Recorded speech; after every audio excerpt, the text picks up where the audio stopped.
Alright, guys. I get the hint, possibly. Maybe the point was to just get me to just figure it out on my own. Nah. I actually went around and asked people, like, a little bit on Facebook, and I got one vote for, I got one vote that said ew, but, I got 2 votes for this. So, yep, this will be my first time reading this book, actually, and most people who told me they fucking read this in, like, high school or whatever, so this is kind of embarrassing, but, yep, whatever. Alright. A few miles south of Soledad, the Lanus River drops in close to the hillside bank and runs deep and green. The water is warm, too, for it slipped twinkling over the yellow sands in the sunlight before reaching the narrow pool. On one side of the river, the golden foothill slopes curve up to the strong and rocky Gibbelan Mountains, but on the valley side the water is lined with trees. Willows, fresh and green with every spring, carrying in their lower leaf junctures the debris of the winter's flooding, and sycamores with mottled white recumbent limbs and branches that arch over the pool. On the sandy bank under the tree, the leaves lie deep and so crisp that the lizard makes a great skittering if he runs along them. Rabbits come close out of the brush to sit on the sand in the evening, and the damp flats are covered with the night tracks of coons and with the spread pads of dogs from the ranches, and with the split wedge tracks of deer that come to drink in the dark. There is a path through the willows and among the sycamores, a path beaten hard by boys coming down from the ranches to swim in the deep pool, and beaten hard by tramps who come warily down from the highway in the evening to jungle up near water. In front of the low horizontal limb of the giant sycamore there is an ash pile made by many fires. The limb is worn smooth by men who have sat on it. Evening of a hot day started the little wind to move among the leaves. The shade climbed up the hills towards the top. On the sandbanks, the rabbit sat as quietly as the little gray sculptured stones. And then from a direction of the state highway came the sound of footsteps on crisp sycamore leaves. The rabbits hurried noiselessly for cover. The stilted heron labored upon into the air and pounded down the river. For a moment the place was lifeless, and then 2 men emerged from the path and came into the opening by the green pool. They had walked in single file down the path, and even in the open one stayed behind the other.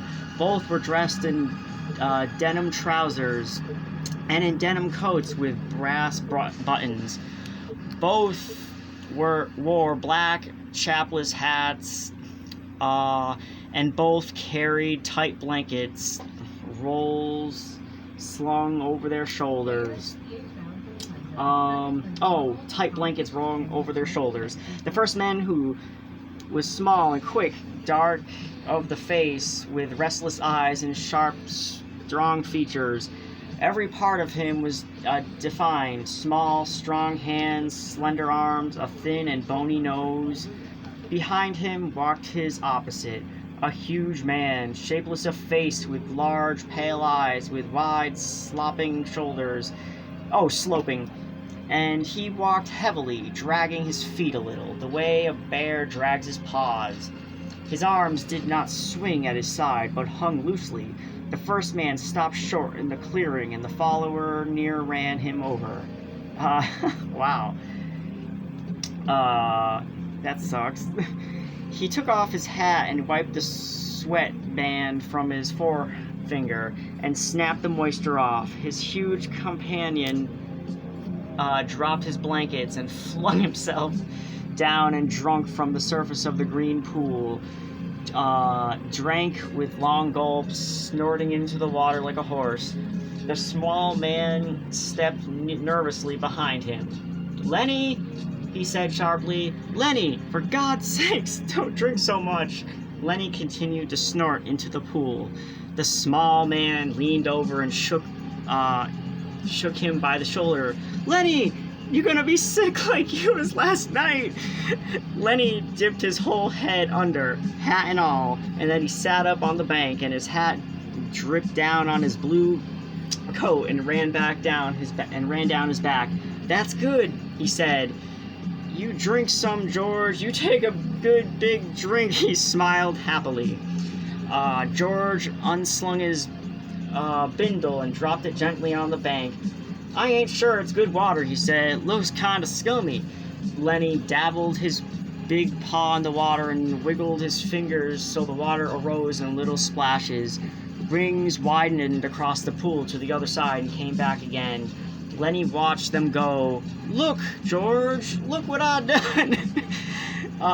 George knelt beside the pool and drank from his hand with quick scoops. "Tastes all right," he admitted. "Don't really seem to be running, though. You never ought to drink water when it ain't running, Lenny," he said hopelessly.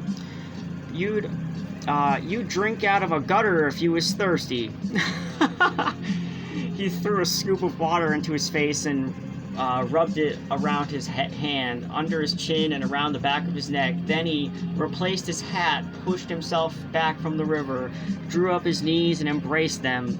Lenny, who had been watching, imitated George exactly. He pushed himself back, drew up his knees, embraced them, looked over to George to see whether he had it just right. He pulled his hat down a little more over his eyes, the way George's hat was.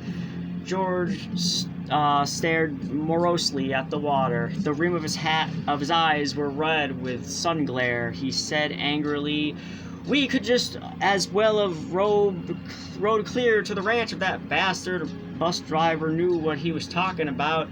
"Jess, a little stress down the highway," he says. "Jess, a little stretch. Goddamn near 4 miles, and that's what it was. Didn't want to stop at the ranch gate. That's what. Too goddamn lazy to pull up. Wonder he isn't too damn good to stop in Soledad at all." Kicks us out and says, "Jess, a little stretch down the road. I bet it was more than 4 miles. Damn hot day." Lenny looked timidly over to him. "George?" "Yeah, what you want?" "Where are we going, George?" The little man jerked down the brim of his hat and scowled over at Lenny. "So you forgot that already, did you? I gotta tell you again, do I? Jesus Christ, you're a crazy bastard." Honestly, I've had a friend who was telling me I was crazy just because I didn't remember. "I forgot," Lenny said. "I tried not to forget. Honest to God, I did, George." Okay, I tell you again, I ain't got nothing to do." "Might just as well spend all my time telling you things and then you forget 'em, and I'll tell you again." "Tried and tried," said Lenny, but it didn't do no good. "I remember about the rabbits, George." "The hell with the rabbits. That's all you can remember is them rabbits, okay? Now you listen, and this time you gotta remember so we don't get into trouble. You remember sitting in that gutter on Howard Street and watching that blackboard?" Lenny's face broke into a delighted smile. "Why, sure, George, I remember that. But what did we do then? I remember some girls came by and you say, the hell with what I say. You remember us going into Murray and Reedy's and then give us work cards and bus tickets?" "Oh, sure, George, I remember that now." His hands went quickly into his side coat pockets. He said gently, "George, I got mine. I must have lost it." He looked down at the ground in despair. "You never had none, you crazy bastard. I got both of them here." "Oh, think I'd let you carry your own work card?" Oh my God. Lenny grinned with relief. I thought I had put it in my side pocket." His hand went into the pocket again. George looked sharply at him. "What'd you take out of that pocket?" "Ain't a thing in my pocket," Lenny said cleverly. I know that There ain't. You got it in your hand. What you got in your hand? Hiding it? I ain't got nothing, George. Honest. Come on, give it here. Lenny held his closed hand away from George's direction. It's on a mouse, George. A mouse? A live mouse? Uh-huh. Just a dead mouse. George, I didn't kill it. Honest, I found it. I found it dead. Give it here, said George. Aw, leave it. Let me have it, George. Give it here. Lenny's closed hand slowly obeyed. George took the mouse and threw it across the pool to the other side, among the brush. What'd you want of the dead mouse anyways? I could pet it with my thumb while we were walking along, said Lenny. Well, you ain't petting no mice while you walk with me. You remember where we're going now? Lenny looked startled and then, in embarrassment, hid his face against his knees. I forgot again. Jesus Christ, George said, resignedly. Well, look, we're gonna walk on the ranch like the one we came from up north. Up north? In Weed. Oh, sure, I remember. In Weed. That ranch we're going to, it's right down there, about a quarter mile. We're gonna go in it and see the boss. Now look, I'll give him the work tickets, but you ain't gonna say a word. You just stand there and don't say nothing. If he finds out what a crazy bastard you are, we won't get no job. But if he sees you work before he hears you talk, we're set. You got this?